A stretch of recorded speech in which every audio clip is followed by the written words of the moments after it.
দর্শক, আসসালামু আলাইকুম। আমি অ্যাডভোকেট মমিনুল ইসলাম। আমি আজকে কথা বলবো জনাব ফখরুল ইসলাম আলমগীরের একটি বক্তব্য নিয়ে, যা অবিস্মরণীয়, যা অবিশ্বাস্য। এরকম বক্তব্য দেশের মানুষ তার মতো বড় মাপের রাজনৈতিক নেতার কাছে আশা করেনি।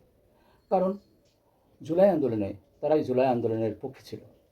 তারা হাসিনা দ্বারা অনেক নির্যাতিত হয়েছেন, তারা গুম হয়েছেন, তারা খুনের শিকার হয়েছেন, তারা দেশনেত্রী বেগম খালেদা জিয়ার মতো অবিস্মরণীয় নেতার অপদস্থ হওয়া, কারাবরণ এবং তাকে নিয়ে অনেক ধরনের ষড়যন্ত্র দেখেছেন দেশবাসী, এবং তারাও নির্যাতিত হয়েছেন।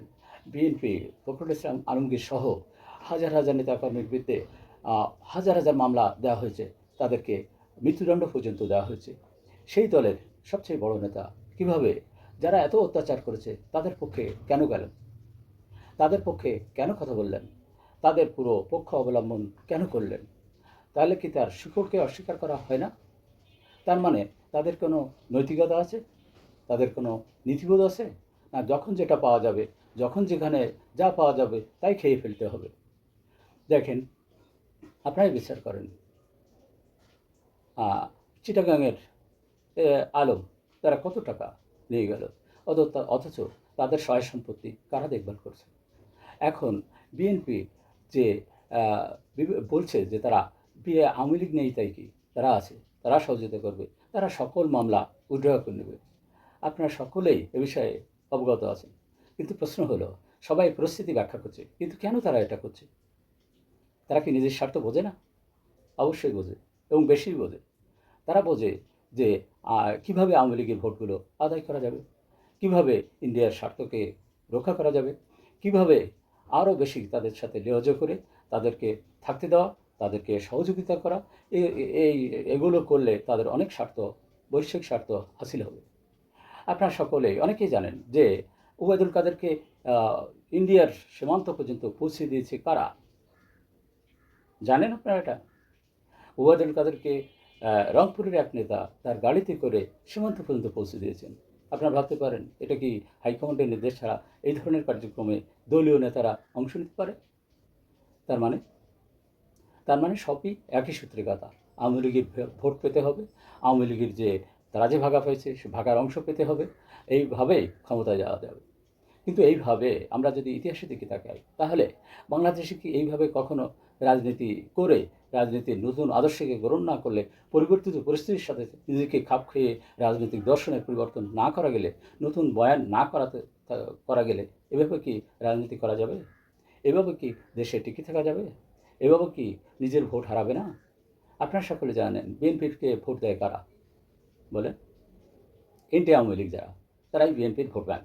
এই ভোট ব্যাংকের লোকগুলো ইন্ডিয়াকে পছন্দ করে না। ইন্ডিয়ার কার্যক্রম, আধিপত্যবাদকে তারা সম্পূর্ণভাবে অপছন্দ করে, এবং আধিপত্যবাদের বিরুদ্ধে তারা বিএনপিকে বেছে নেয় ভোট দেওয়ার জন্যে।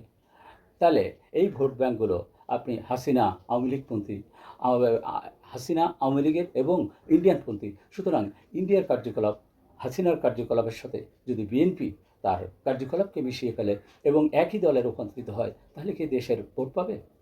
কার বিপক্ষে 24-এ গণ আন্দোলন গড়ে উঠেছিল? 24-এর অভ্যর্থনে কার বিপক্ষে হয়েছিল? কেন হয়েছিল? তারা দেশের সকল কিছুকে অচল করে দিয়েছিল, দেশের নাগরিক অধিকারকে সম্পূর্ণ সীমাবদ্ধ করে দিয়েছিল, বিচার ব্যবস্থাকে পঙ্গু করে দিয়েছিল, নির্বাচনকে নিজেদের অনুকূলে প্রবাহিত করেছিল। এসব কারণে, এবং শত শত হাজার হাজার মানুষ গুম হয়েছিল, খুন হয়েছে 24-এ হাজার হাজার মানুষ। তাদের পক্ষে কেন বিএনপি, কেন থাকবে বিএনপি? দেশের লোক হতবাক, দেশের লোক জবাব চায় মির্জা ফখরুল ইসলাম আলমগীরের ব্যাপারে। তারা কেন ইন্ডিয়ান লেসপেন্সারি করছে?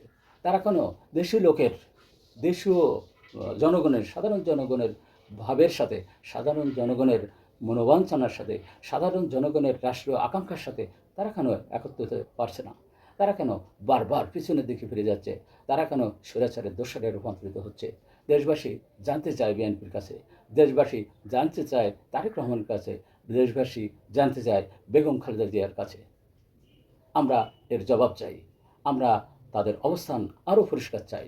তারা একটা কথা বলছে মিটিংয়ে, আর তার বিপক্ষে কথা বলছে পরবর্তীতে। এটা যখন জনগণের ভিতরে আছে, আরও স্প্রাইড হচ্ছে বিষয়টা, আরও ছড়িয়ে যাচ্ছে এই সংবাদ, তখন তারা মিথ্যা কথা বলছে, তার বিপক্ষে অন্যরকম কথা বলছে। সুতরাং দেশবাসী নিশ্চয়ই সুবিবেচক, তারা বিবেচনা করেই ডিসিশন নেবে সাধারণ রাজনীতি, জনগণের রাজনীতি কোন পথে যাবে। এটা সাংঘাতিকভাবে প্রভাবিত করবে আগামী নির্বাচনকে। ধন্যবাদ সকলকে। সবাই মতামত দিন। আসলে আমরা কি চাই? আমরা কি বিএনপির মতো হতে চাই, গোলালু, যখন যেরকম তখন সেরকম? না আমরা সামনে নতুন উদ্যমে, নতুন বাংলাদেশ, নতুন আশা আকাঙ্ক্ষার প্রতিফলন, নতুন আশা আকাঙ্ক্ষার বাস্তবায়নের দিকে যেতে চাই? ধন্যবাদ সকলকে।